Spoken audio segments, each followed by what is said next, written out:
Well, more than 1,500 votes still have not been counted in Clark County, Indiana. WDRB Stefan Johnson explains the problem that kept them from being tabulated on Election Day. Right now, the ballots are behind me in the basement of the Clark County Judicial Center. Election officials say they were put through a voting machine but didn't tabulate. And now voters are waiting for results and answers. Well, it's very concerning to me. I voted absentee ballot, so I'm very concerned that my vote count. Days after the midterm elections, and Clark County voters are worried because some races and issues are still unresolved. Right now I'm wondering how could that happen, because usually what happens is the absentee ballots are brought to whatever precinct and they're run through the machines.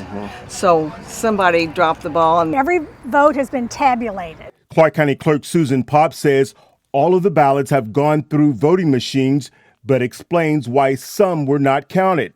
So they've all been put through the machine, but as it's been said, we believe that there is one machine in particular where the data did not transfer when that media was put into the computer.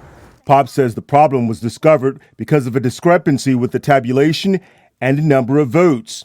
I looked at the data at the election results and I could see that there were zeros, and I know every single ballot was tabulated. After the issue was discovered, it was shared with members of the bipartisan election board. We want to make sure every vote counts, and that's my stance on this, and I think it's everyone else's stance, is that every vote gets tabulated and counts. When we got the information from Susan, that's when we decided to have a meeting. Election officials believe about 1,700 votes were not counted, but no one is pointing fingers.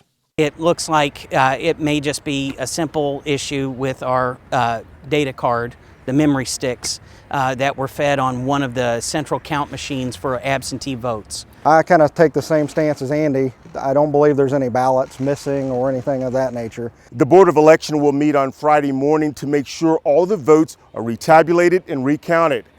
With photojournalist Neil Johnson, I'm Stefan Johnson, WDRB News.